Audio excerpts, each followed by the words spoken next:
আসন্ন ADC village নির্বাচনের ঠিক পূর্বেই রাজ্যের বিজেপি আইপিএফটি তীব্রমত জোট সরকারের সামনে আজ এক কঠিন চ্যালেঞ্জ উপস্থাপিত হয়েছে।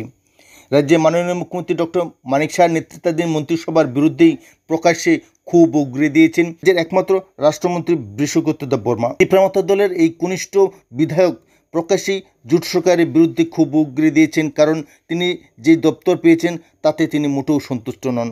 ইতিপূর্বে যদিও তীব্রমত দলের অপর একজন বিশিষ্ট নেতা তথা রাজ্যের বিজেপি আইপিএফটি তীব্রমত জোট সরকারের ক্যাবিনেট মন্ত্রী হিমেশ দেববর্মা ওনার দপ্তর নিয়ে যথেষ্ট ক্ষোভ ব্যক্ত করেছেন এবং এই বিদ্রোহের ধারা ক্রমেই আরও ব্যাপকতা অর্জন করল বৃষকোত্তর দেববর্মার এই প্রকাশ্য বিবৃতির মাধ্যমে।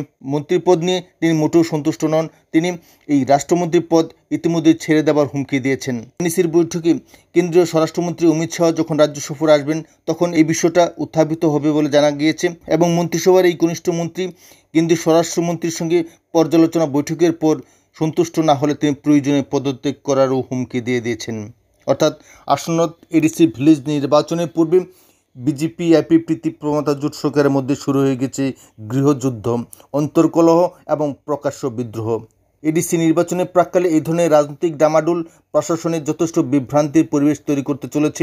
একমাত্র রাষ্ট্রমন্ত্রী বৃষকোত্তর দেববর্মা প্রকাশ্যেই বিদ্রোহ ঘোষণা করে বলেছেন যে ওনার প্রতি অন্যায় করা হচ্ছে, তাই তিনি যে কোনো মুহূর্তেই পদত্যাগ করতে পারেন।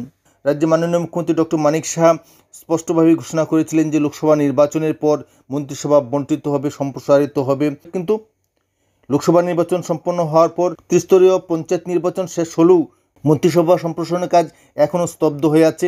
ঠিক এই পরিস্থিতিতেই তীব্রমত দলের মন্ত্রীরা একের পর এক প্রকাশ্যে বিদ্রোহের মাধ্যমে রাজ্যের মন্ত্রিসভাকে সংকটের মুখে ঠেলে দিচ্ছেন বলে মনে করা হচ্ছে।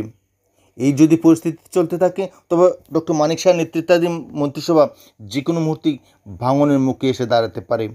এখন দেখার বিষয় রাজ্যের মাননীয় মুখ্যমন্ত্রী ডক্টর মানিক শাহ বিজেপির হাই প্রোফাইল নেতৃত্বদের সঙ্গে পর্যালোচনা করে এই মহাসংকটকে কীভাবে ড্যামেজ কন্ট্রোল করেন সেদিকে তাকিয়ে রয়েছেন বিজেপি দলের রাজ্য নেতৃত্বরা।